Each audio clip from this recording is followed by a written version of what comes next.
So మీ దగ్గరికి కామన్‌గా వచ్చిన ఆర్బిటల్ కేసెస్ ఏమన్నాయండి? వెరీ కామన్‌లీ ఆర్బిట్‌లో అంటే మనం చేసేది చూపు లేకుండా కంట్లో ఒక కన్నులో చూపు లేకుండా ఫర్ ఎనీ రీజన్ దెబ్బ తాకి గానీ, చిన్నప్పుడే కొంచెం కన్ను తీయాల్సొచ్చిన పరిస్థితుల్లో ఆర్బిటల్ ట్యూమర్స్ కండిషన్‌లో హ్మ్. అలాంటి వాటిలో వాళ్ళకి సెల్ఫ్ కాన్ఫిడెన్స్ ఇంప్రూవ్ చేయడానికి ఒక గాజు కన్ను అమర్చుకోవడానికి వీలుగా చేస్తాము. Okay. This is called prosthetic I అమర్చడం. హ్మ్. సో ఆ సర్జరీ అనేది ఒక ఇంప్లాంట్ అనేది లోపల పెట్టి ఫ్యూచర్‌లో ప్రాస్థెటిక్ ఐ ఇవ్వడం వల్ల పేషెంట్‌కి లుక్ వైజ్ కూడా కాస్మెటిక్ అనే కాకుండా in his life, in his or her life హ్మ్. అది కాన్ఫిడెన్స్ అనేది వస్తుంది.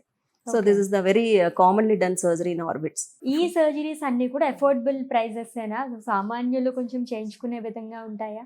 యాహ్! అది కూడా భయపడాల్సిన అవసరం లేదు. హ్మ్. అన్నీ అఫోర్డబుల్ ప్రైసెస్‌లోనే అవుతాయి. It's not like general plastic surgeries లాగా లక్షల్లాగా అవుతుందని కాదు. వితిన్ అఫోర్డబుల్ రేంజ్‌లోనే ఉంటుంది. అండ్ ఇన్ డిఫరెంట్ ప్రైసెస్‌లో ఇక్కడ అమెరికన్ లేజర్‌లో అందరికీ అందుబాటులో కామన్ పీపుల్ కూడా వచ్చి చేయించుకోవడానికి వీలుగా మేము చేస్తున్నాం.